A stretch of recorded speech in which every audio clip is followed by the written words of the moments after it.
guys, it's Anna. Welcome back to my channel. So happy to have you here with me today. So today's video is all about booking your Walt Disney World vacation. Now, we've booked quite a few Disney vacations already, so we definitely have some experience. And when I say we, I mean me. So I wanted to make this video to kind of show you guys, well, tell you step by step the process of booking a Walt Disney World vacation. And before I get into the video, if you guys could please subscribe to the channel. If you haven't already, hit the bell so you'll be notified when we upload a new video, and be sure to give this video a big thumbs up. And of course, you can always leave us comments down below. We really appreciate those as well. All right, let's get started.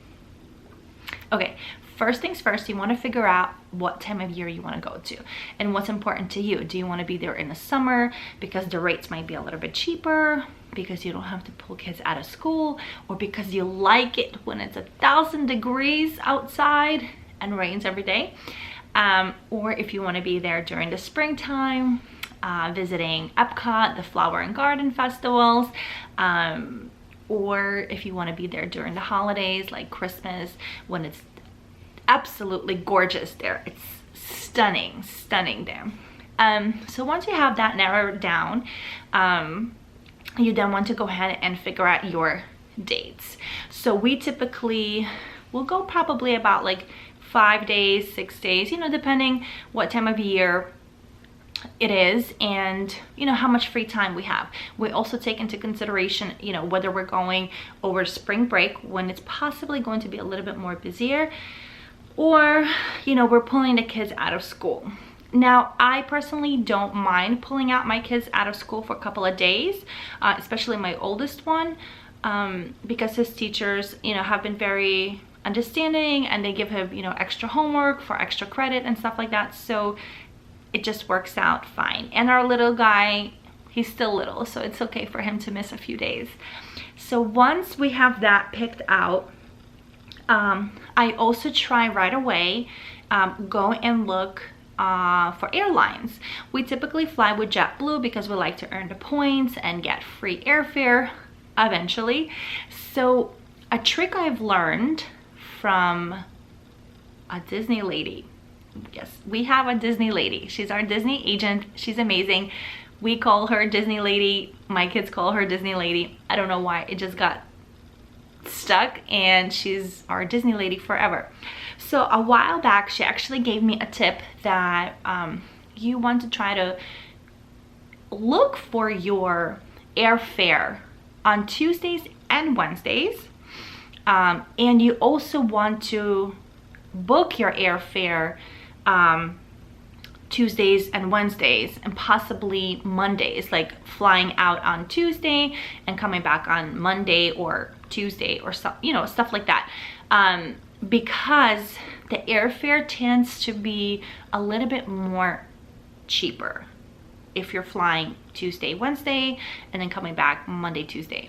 And the big key, like I said, like I mentioned, trying to book your airfare on a Tuesday or Wednesday, because prices on Tuesdays and Wednesdays will be significantly less than, say, booking on a Saturday afternoon. So definitely keep that in mind. We always do. So once we have our dates, I've checked out JetBlue, the prices seem reasonable, we then go ahead and book our Disney vacation. We lock it in. We typically go through a Disney travel agent because she's amazing. She's so easy to work with. I will definitely put all her information down below. You can definitely check her out. Her services, of course, are free, and she is just a person who absolutely enjoys her job. So it's always a pleasure to work with her. Like, she is just as excited as I am when I'm booking my vacation with her. So we book it. The next thing is figuring out your dining. We've done the dining plan multiple times, and we've also gone on trips where we didn't do a dining plan. So, you know, it's, I guess I would say it depends on what kind of trip you have, depends what your, you know, what your plans are and where you want to eat and how you want to eat and for how many days you're there. So when we typically have bigger trips, and we know that we're going to be doing more character dining with our children, for our children, we'll typically take the dining plan, because our thing is, if we're going to be doing character dining, then we're not really going to waste time and wait in line at the parks to meet these characters, unless it's, of course, you know, a rare character and we just have to, you know, wait 10, 15, 20 minutes to meet the character. Otherwise, we won't do a dining plan. So, you know, we've done both, like I said, and sometimes, you know, it's not worth it, sometimes it's worth it, but also we like the feeling that we are kind of already like all inclusive. We get to the parks and all we have to do is just like swipe our band and that's it. We don't have to worry about anything. I don't have to count how many popcorns my kids are eating. You know, I don't have to count how many, you know, snacks or other things, you know, that we might be eating. Everything is already prepaid for. So when we do book a vacation, say, you know, 9-10 months in advance, we really, you know, do get the dining plan, because we have so much time to pay it out that it doesn't feel too expensive, you know. But then again, we've gone, like I said, on smaller trips and trips that were booked kind of last minute, you know, just about a month in advance, maybe 2. For those trips, we didn't take a dining plan, and then, you know, I thought it was going to be okay, but it probably would have been worth getting the dining plan, even for the short trips. But I'll have to make another video where I talk about the dining plan and the options and whether it's worth it or not. So some of the restaurants, you know, you have to consider, like I was saying, you know, once you figure out whether you're getting a dining plan or not, you try to figure out what restaurants are most important for you. So if we do get a dining plan, we try to do as many character dinings as possible, and we typically go for breakfast. Yes, people will argue, obviously, because breakfast is least expensive option. So if you really want to, you know, make your money on a dining plan, you really probably have to do lunch or dinner. But we've just always done breakfast, so we'll typically book Crystal Palace, Garden Grill, Chef Mickey's. We've done a Hana, and then, you know, we also like some options that are non-character, like Sana is amazing, and we also enjoy the Plaza restaurant. They have delicious food. So you kind of outweigh, you know, what's more important to you and what kind of dining experience you want to have when you're in Disney. And so the most popular restaurant, you have to book the first, because if it's really popular, the reservations are going to go really, really quick. Like, there was a point in time where we enjoyed Be Our Guest because it was new and it was impossible to get a reservation, but that also gave us an opportunity to get into Magic Kingdom a lot earlier. So that was really, really nice. So we've done that a few times, but, you know, I think Be Our Guest is overrated, and we don't do it anymore. So anyways, moving along, let me see what else I have. This is my I didn't even take this off, but this is kind of like my Disney planning journal, right, book. What else? So once I have my restaurants kind of picked out, I want to also make sure that I look at the hours that Disney will be open. You know, what hours each park will be open, you know, whether there's early magic hours or late magic hours.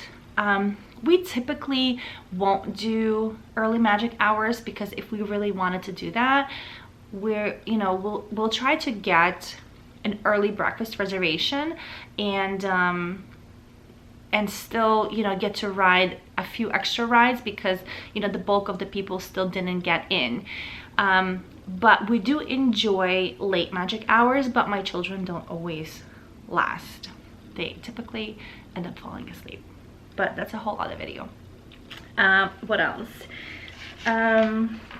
So also, a thing to consider when you are booking your Disney vacation. You know, depending how many days you want to go to Disney, do you want to have a pool day? You know, do you want to have a park hopper? So those are things to consider. If you're going to Disney only for 4 days, I don't think you need a park hopper, because then you're going to each park for 1 day and you can go from open to close. But if you're going for like 7 days and you're only going to take a 4-day park ticket, then maybe it's worth it for you. We as a family never took a park hopper. I think I had it once on my solo trip, and I don't think I ended up using it because I was just like, you know, so tired and just like having so much fun in whatever park I was in that I didn't really want to leave and go somewhere else. So that's also something to consider. And we, of course, like I said, we like to have pool days, and we try to squeeze, you know, 1 or 2 pool days into our trip. And we kind of also, because we do have young children and a cranky husband, you know, when it's time to get up in the morning, we try to, you know, maybe do like, say Monday, you know, we go to the parks really early, and then Tuesday we have like a later start, and then Wednesday we have a pool day, and then Thursday we're at the parks again super early in the morning. So then as we get closer, you know, we map out the restaurants, the parks, how many days and where we're going. So kind of like we know that, you know, if Magic Kingdom is open late on Tuesday, so say till 10 o'clock, and all those other days it's open till 6 or 8 because they have a party going on, or because they just have shorter hours. So I want to make sure that we're going to Disney on the day that it I want to make sure that we're going to Magic Kingdom on the day that it's open the latest. So we'll kind of map it out like that. Next are the fast passes. So if you're staying on Disney property, you get to book your fast passes 60 days in advance. If you're staying off Disney property, you get to book them 30 days in advance. Since we always stay on Disney property, so our window opens up 60 days in advance. So if you don't have a Disney travel agent, you want to make sure you already have your plan, because you don't want to wait the morning of your 60-day window and start booking your fast passes. Now you might ask, well, how do I know where I want to go? What's the most popular ride? You can always check in, log in into your Disney Experience app any time of day, 7 days a week, and you can monitor, like you can watch and see what rides are the busiest and when. You can also just, you know, book whatever you think is most important to you. And then the other tip I have for you guys is that whatever is most important to you, like for instance, the most popular things right now are of course Galaxy's Edge, you know, Pandora, Flight of Passage, Toy Story Land, and things like that. So if you have to get on Flight of Passage, I would leave your Animal Kingdom day to be one of your last days, because it's most likely that you'll be able to score that fast pass if it's towards the end. Because when it's your 60 days window, and when your vacation starts and when it finishes, someone else's vacation window of 60 days already opened up and it overlapped yours. You understand? You understand?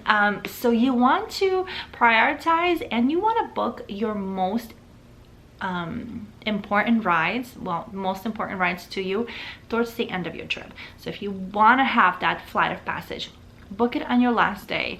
If you're going to Hollywood Studios and you want to get on Slinky Dog, book it the last day, or the, you know, second to last. So try to push the most important things towards the end of your trip. So the next advice I have for you guys is, don't book your fast passes as soon as the park opens. Try to utilize that 1 hour or 2 hours, or you know, maybe hour and a half in the morning as soon as the park opens, if you're planning to be there at opening, or if you score a morning reservation, to go to the rides without fast passes. So guys, go to Jungle Cruise, go to Big Thunder, go to Teacups, go to Aladdin. You know, you can even score a really short wait time for, you know, Seven Dwarfs Mine Train. If of course you're in, you know, Magic Kingdom, try to do that with, you know, within every park, because that will give you, you know, the ability to ride more rides. And then when you're booking your fast passes, try to book them one after the other. So you're booking them, you know, 10, 11, you know, and 12.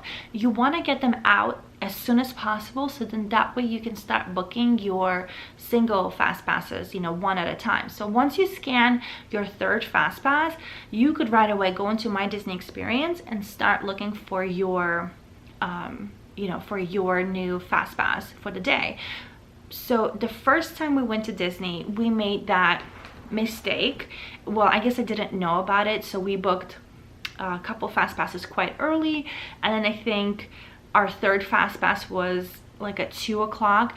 So like we had nothing to do except like get in line and wait. So you don't want to do that. We don't wait in line, and there's really no reason to wait in line. You just have to book your fast passes, you know, one after the other, and that's really the best way to do it. And then of course, if you're booking with the Disney travel agent, you send her an email, or, you know, however you guys communicate, and, you know, send her your selections and what's most important to you, and, you know, the agent will do, you know, his or her magic and hopefully get you everything. Another thing that I like to do is order groceries a couple of days before we leave for the trip. So I typically use Amazon Prime, but there's other services, like I think Garden Grocer, I think Publix also offers a service like that. So you want to look into that if you're looking to have stuff delivered.